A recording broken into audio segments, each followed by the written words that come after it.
एक कहावत है कि एक तो करेला ऊपर से नीम पर चढ़ा। टीम इंडिया के साथ भी यही कहानी है। पहला जीता जीता मैच जो है वो टीम इंडिया हार गई, और हारी तो उम्मीद थी कि दुख दर्द पीड़ा शोक संताप से आगे बढ़ेंगे, मैच जीतेंगे, लेकिन फिर खबर आ गई कि जसप्रीत बुमराह जो है वो शायद दूसरा टेस्ट मैच नहीं खेलेंगे।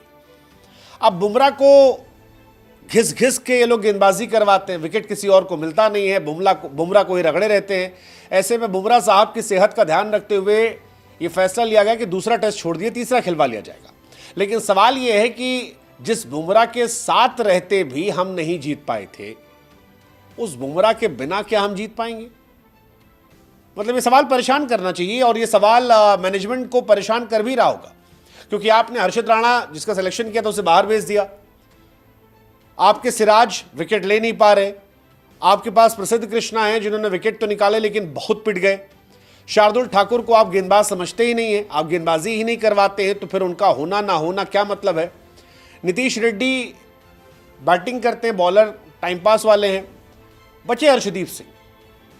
अर्शदीप सिंह को आप शायद लाएंगे, लेकिन अर्शदीप सिंह जिनका टेस्ट डेब्यू होगा, क्या आप उनसे एक रात में चमत्कार की उम्मीद कर लेंगे?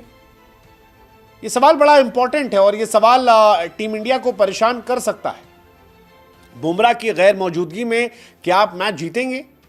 क्योंकि इंग्लैंड का हिसाब किताब टाइट है। इंग्लैंड की जो गेंदबाजी थोड़ी बहुत कमजोर लग रही थी, वहां पर जोफ्रा आर्चर की एंट्री हो गई, और जोफ्रा आर्चर के आने से उनकी गेंदबाजी यूनिट काफी ज्यादा स्ट्रांग हो गई है। जबकि हमारी अगर आप गेंदबाजी यूनिट देखेंगे तो इस स्विंगिंग कंडीशन में ना हम शमी को लेकर गए हैं, भुवनेश्वर को तो हम बहुत पहले ही भूल गए हैं कि वो एग्जिस्ट भी करते थे, उमेश यादव, ईशांत शर्मा जैसा एक्सपीरियंस भी हमारे पास नहीं है, और जो नए गेंदबाज हैं वो उतने ज़्यादा इफेक्टिव नहीं दिखे हैं। अब सवाल ये जीते कैसे? क्योंकि 2021 के टूर में जहां पर सीरीज हम ड्रॉ करा रहे थे, वहां पर बुमराह ने हाईएस्ट विकेट निकाले थे। बुमराह हमारे हाईएस्ट विकेट टेकर थे बॉर्डर गवास्कर में भी 2018-2024 में। अब बुमराह नहीं है, और बिना बुमराह के क्या हमारी हैसियत होगी, ये देखने वाली कहानी होगी, ये परेशान करने वाली कहानी होगी। इंडिया ने पहला टेस्ट मैच गवा दिया। पहला टेस्ट मैच हम जीत सकते थे, मतलब 1948 के बाद उस पिच पर पहली बार इंग्लैंड ने मैच जीता था। 10 कैच हमने ड्रॉप किए थे। अच्छा, ये भी एक बड़ी कहानी है कि गेंदबाजी तो गेंदबाजी, हमारी फील्डिंग भी खतरनाक है। 10 कैच हमने ड्रॉप किए, और इंडिया जब पहला देश बन गई जिसने 5 शतक लगाने के बाद मैच गवाया, तो बड़ा डिसअपॉइंटिंग था। और अब जब बुमराह नहीं है, मैं फिर कह रहा हूं, तो फिर क्या कहानी होगी? क्या बिना बुमराह के आप एग्जिस्ट करते हो? देखो, बुमराह से आपको आगे सोचना पड़ेगा, क्योंकि जसप्रीत बुमराह आप तीनों फॉर्मेट में हर जगह गन्ने की तरह उनको नहीं चूस सकते हो। वो आपके प्रीमियम गेंदबाज हैं, जहां पर आपका मैटर बड़ा हो वहां उनका इस्तेमाल कर लो। T20 में जबरदस्त चल जाएगा, वनडे में भी चल जाएगा, लेकिन टेस्ट में 5 टेस्ट मैच अगर आप सोच रहे हो कि उन्हें खिलाओगे, तो आप भूल जाओ। 5 टेस्ट मैच वो नहीं खेल पाएंगे। और बिना बुमराह के इस बॉलिंग लाइनअप को देखकर परेशान होना बनता है। स्टैट देख लो आप। बुमराह ने 24 ओवर में 83 रन देकर 5 विकेट निकाले थे।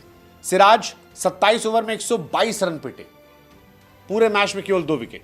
प्रसिद्ध कृष्णा 20 ओवर में 128 रन पीटे, मतलब ये परेशान करने वाले आंकड़े। शार्दुल ठाकुर, उनको गेंदबाजी नहीं करवाते आप।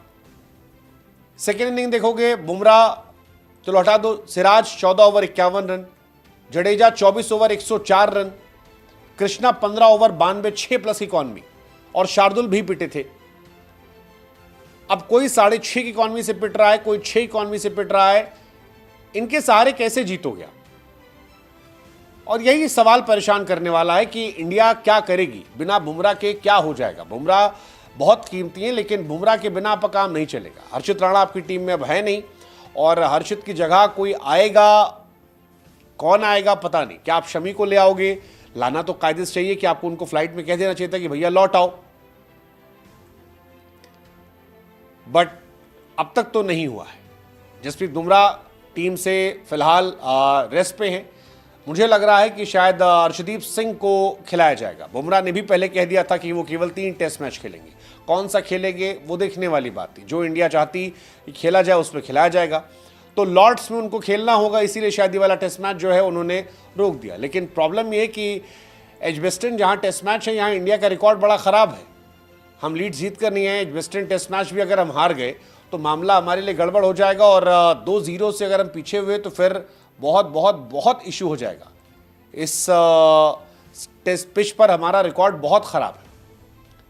फिलहाल बुमराह बाहर हैं, और जैसा मैंने कहा कि अर्शदीप सिंह जो हैं वो उनकी जगह आ सकते हैं। बट प्रॉब्लम यह कि अर्शदीप का डेब्यू मैच है, और डेब्यू मैच में आप अर्शदीप से क्या बहुत ज़्यादा एक्सपेक्ट नहीं करोगे? हालांकि किसी के जाना किसी के लिए अपॉर्चुनिटी होता है, ऐसे ही मौक़ों पर खिलाड़ी बड़ा दिखता है। तो लेट्स होप कि बुमराह गए हैं, अर्शदीप आएंगे, वो यहाँ पर असर डाले। लेकिन इंडिया के लिए परेशानी वाली बात है, मतलब एक्चुअली में परेशानी का सबब हो सकता है इंडिया के लिए कि बिना बुमराह क्या होगा। और इसीलिए हम कह रहे हैं, एक तो करेला ऊपर से नींद पे चढ़ा।